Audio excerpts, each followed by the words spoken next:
My granddaughter, when she was a teenager, was at a concert in Golden Gate Park, and she ran into a boy that lived in this neighborhood, and he was telling her about this house and how it scared him, and he would cross the street because he was afraid witches lived here. And he was describing it, and my granddaughter says, "Oh, that's my grandmother's house."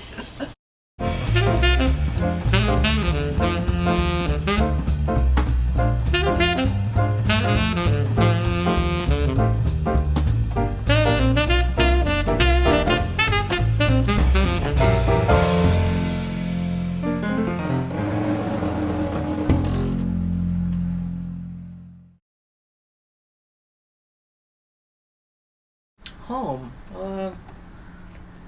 I never thought about it really when I was growing up. My home was small.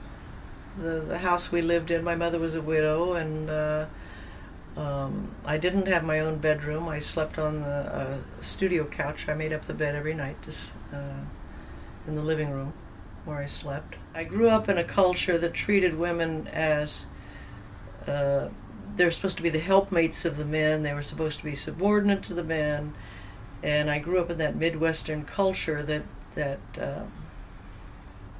perpetuated that kind of stereotype. I thought it was just the way things were. It didn't occur to me that things could be different until I got out and explored the world a bit more.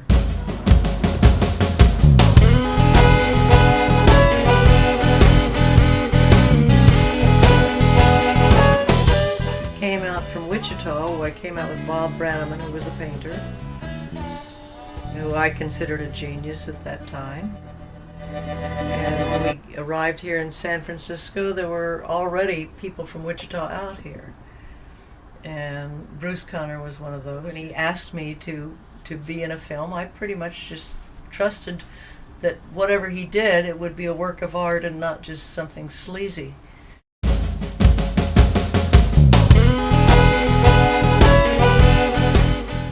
Just dove into stuff, and it was a big adventure.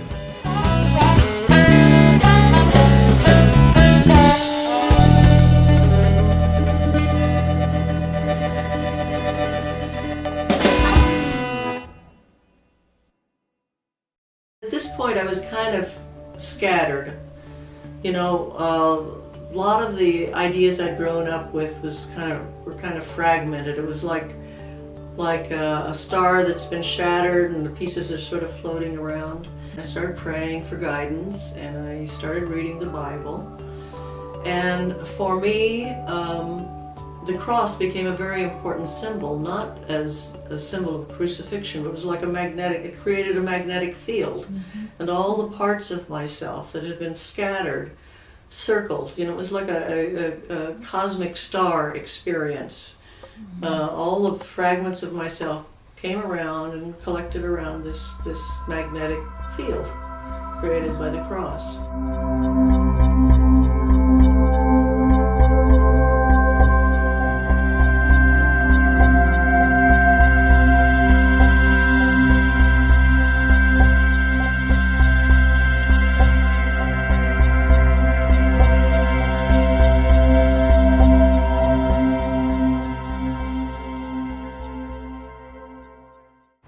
Been writing when I lived in San Francisco, and I kind of ran out of words when I moved to New York, and I began painting.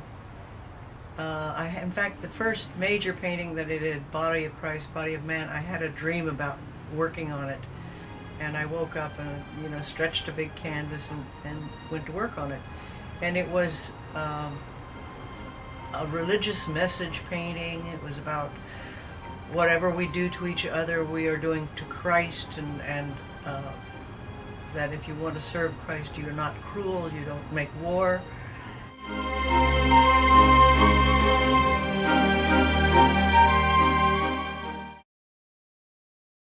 I did some feminist paintings a little later on. I did sort of visionary paintings. There's one called Prayer for the Nation, and the central figure in it is a female with a baby in her belly and surrounded by the 12 signs of the zodiac. And I have a kind of a devil figure, a smiling devil figure that's sitting on one corner clapping. And there was a science fiction book I read once that had a different image of the devil, which is basically that the devil was a teacher. That the temptations were there to teach us.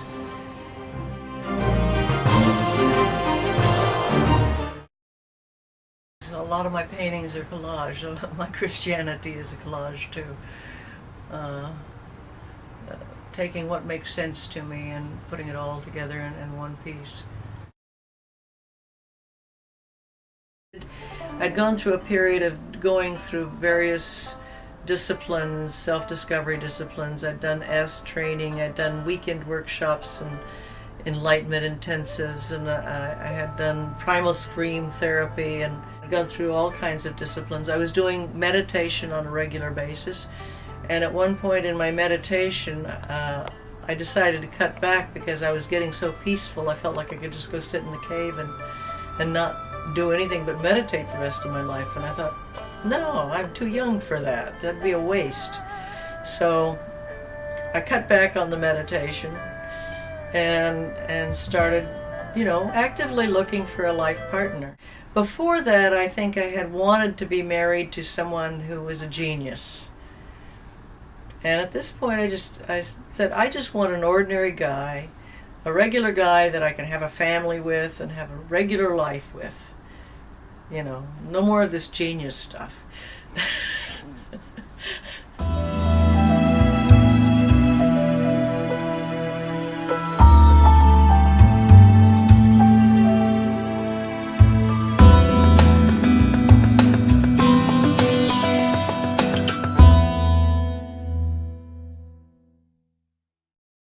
I am inordinately in love with her. Inordinately. Nobody should be that much in love with another person.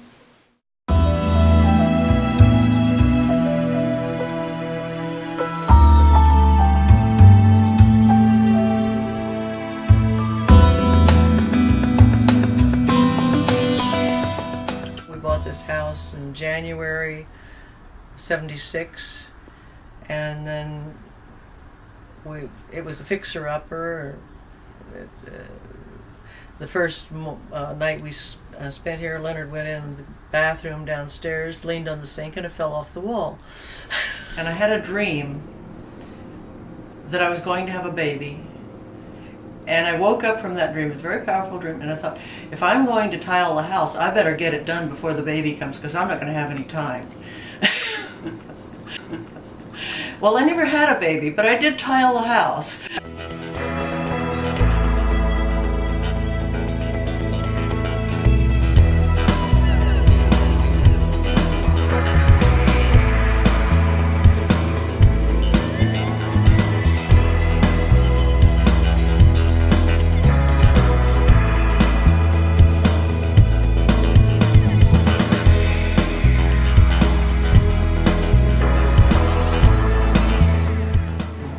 We even got boxes that looked like little babies were left on the steps. We didn't know who We'd come left out in the them morning there. and there'd be a box of tiles there.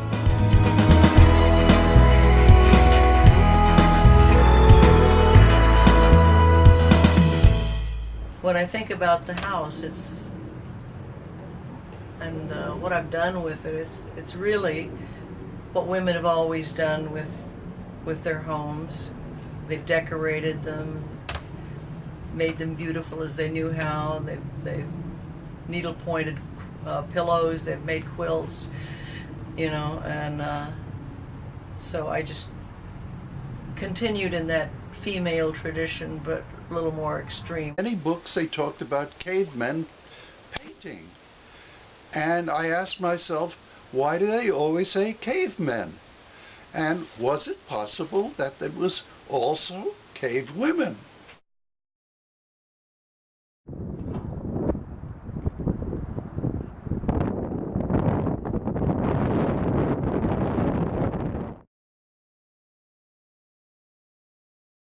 One of the women in the critique group said, "Well, I like it except for that cloud that looks like a radish." And then I was at the farmer's market the following week, and I was looking around and I saw these radishes, and I thought, okay, radishes, you want radishes? I'll give you radishes. So I bought these beautiful radishes with the leaves still on them, and laid them in my flatbed scanner and scanned them directly, one at a time, and then I arranged them on top of a photo of Vernal Hill.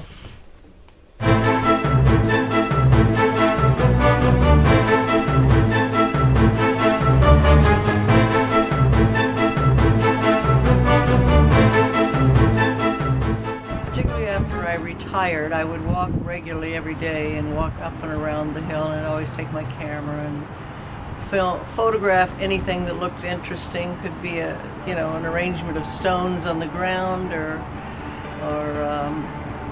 people playing with their dogs, or the shape of the hill against the sky, dramatic clouds, whatever. It's a friend. It's a good friend, and I've known it a long time. And there are always little surprises if you walk and you just keep your eyes open. Changing seasons. I've taken the pictures of it when it's bright green in the spring and tan in the fall. And, the silhouettes of people walking across the crest of the hill. I can see that from my back studio too. I look up from my desk and I'll see a figure walking along the crest. That's particularly pleasing somehow.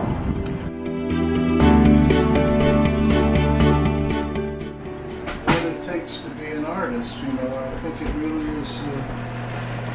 I don't think she's a visual artist. I think she's a living artist.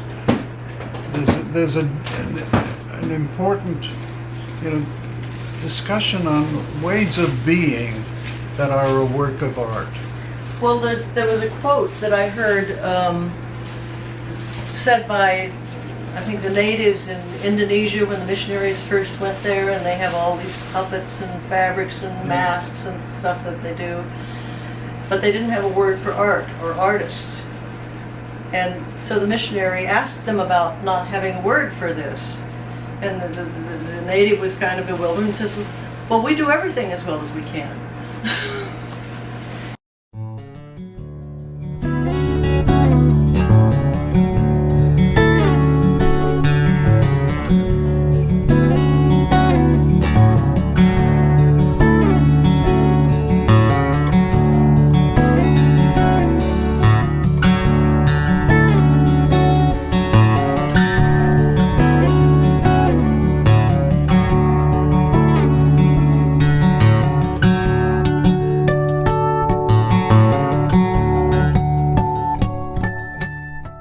Actually, I wanted to save the world when I was much younger, but and I thought maybe I could do it through art. Did you? Did you save the world? I'm afraid it still needs saving.